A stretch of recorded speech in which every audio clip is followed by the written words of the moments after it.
Good afternoon, everyone. I'm your presenter, Valeria Camargo. Today, in your favorite podcast, we have two expert meteorologists, Joan González and Manuel Hernández, to talk about the effects the Hurricane Grace has had upon our beloved Hidalgo. So, what can you tell us about Grace? Well, first of all, Hurricane Grace was one of the most powerful hurricanes to ever touch land in a time. The last hurricane that caused so much trouble was Hurricane Patricia in 2016. It reached a velocity of 215 miles per hour and it hit the Mexican coasts on October 23rd. On the other hand, Grace reached velocities of 80 miles per hour.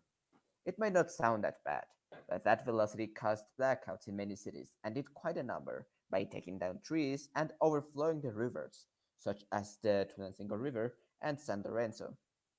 Furthermore, on Lake Patricia, Grace moved toward the center of the country. Wow, it sounds like a real disaster. What was the casualties number? Unfortunately, as Grace moved forward, the number of deaths caused by the chaos it left behind increased up to 9 casualties. Even Patricia passed without claiming any lives. This makes Grace a most deadly hurricane.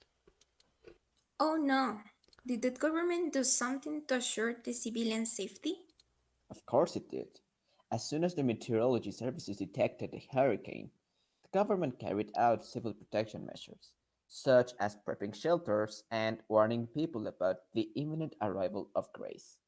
Although we have a bad perspective on the government, it is quite punctual to acknowledge its commitment during these events. What is the current state of Pachuca after the passing of the hurricane? While some cities experienced floods, blackouts, and some buildings crumbled down, some rural areas suffered from landslides, and houses were swept by the might of the hurricane.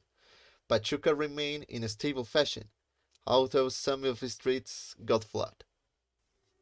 Well, I hope no more aftermath will appear in the next hours during which the hurricane will be heading towards the country's capital.